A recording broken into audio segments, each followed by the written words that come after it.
ক্ষেতের মাঝারে কুকুরটি কুমিরের হাতে মারা গেছে। সত্যি দুঃখজনক। একটি প্রাণী এমন মৃত্যু কারোরই কাম্য নয়।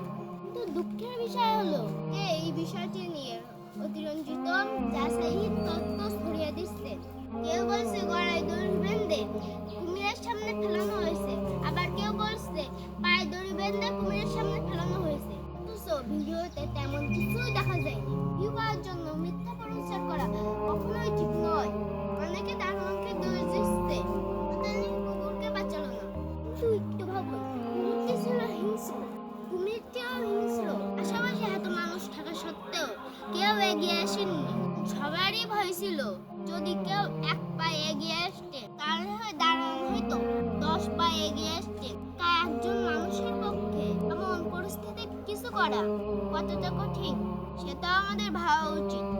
আমার বিনীত আবেদন প্রশাসনের কাছে, যে একটি কুকুর মারা গেছে, কালকেও মানুষের বিপদে পড়তে পারে। তাই জননিরাপত্তা কথা ভেবে এখান থেকে কুমিরটি দ্রুত সরিয়ে নেওয়ার ব্যবস্থা